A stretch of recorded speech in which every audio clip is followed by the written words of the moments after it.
All right, YouTube, Dodge Dude 908 back again. Yes, I know, second vehicle in, what was it? What was the last one? Almost 10 days ago? I know, quite a shocker. But anyways, this is a follow-up to the last video that I posted regarding the Thuren front suspension that I installed with my father-in-law. This is more so about tips and tricks as to how I go about doing it. Oh, don't mind the dog in there. And the mutt is crazy. What can I say? Anyways, enough about my personal life. Back to the truck. Starting with the control arms. To do it on the passenger side, it's a little bit trickier than the driver's side.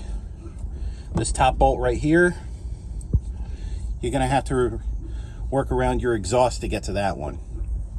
Because I'm running the Jenny Craig diet on this thing, we actually had to disconnect the downpipe in order to get to it. And as you can see, the control arms are specific. You do need the Thuren facing outwards, and also on the knuckles, they're labeled as to which one is front and which one is back. Pretty straightforward. Of course, that was done 3 years ago prior to the other suspension components. Little fun fact about that day, that was also the day that I met the woman who is now my wife.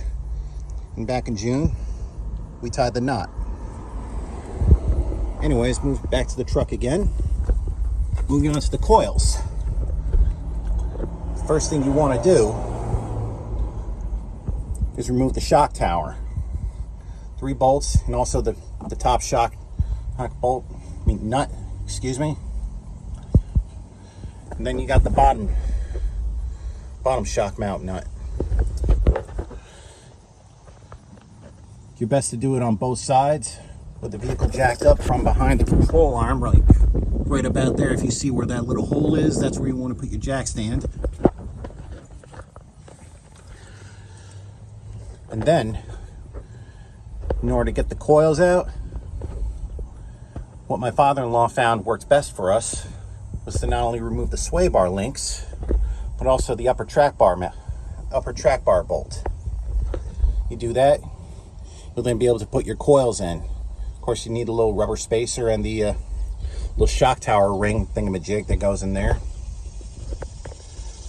And it's best when you're putting a ring in to get it hand tight with these 3 nuts. Of course, all the components that I use for that were all brand new. It's always a good idea to do that.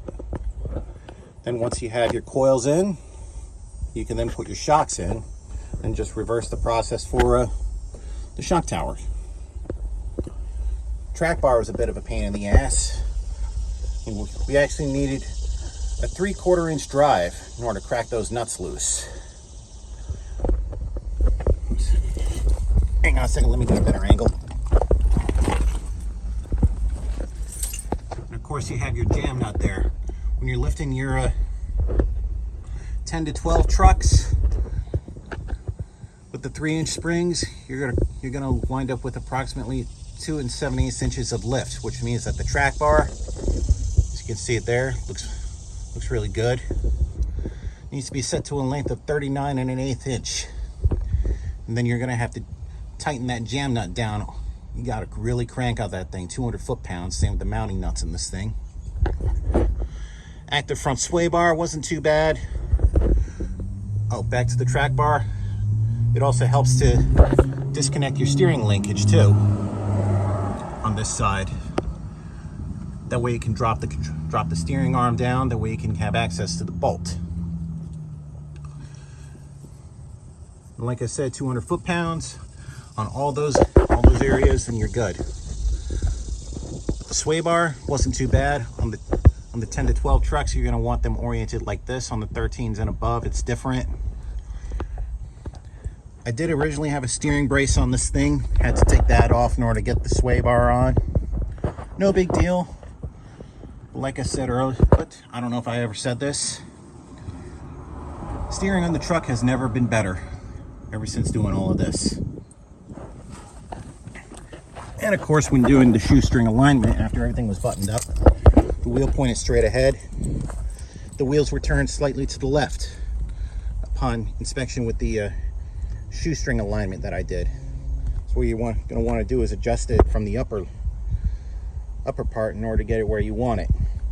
Of course, it took a little trial and error and a few test drives in order to get it where I want it.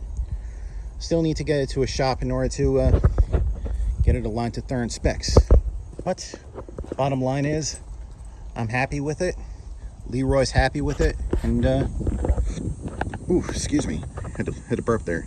And we'll just continue to see how it goes from there. Alrighty, check back with y'all later.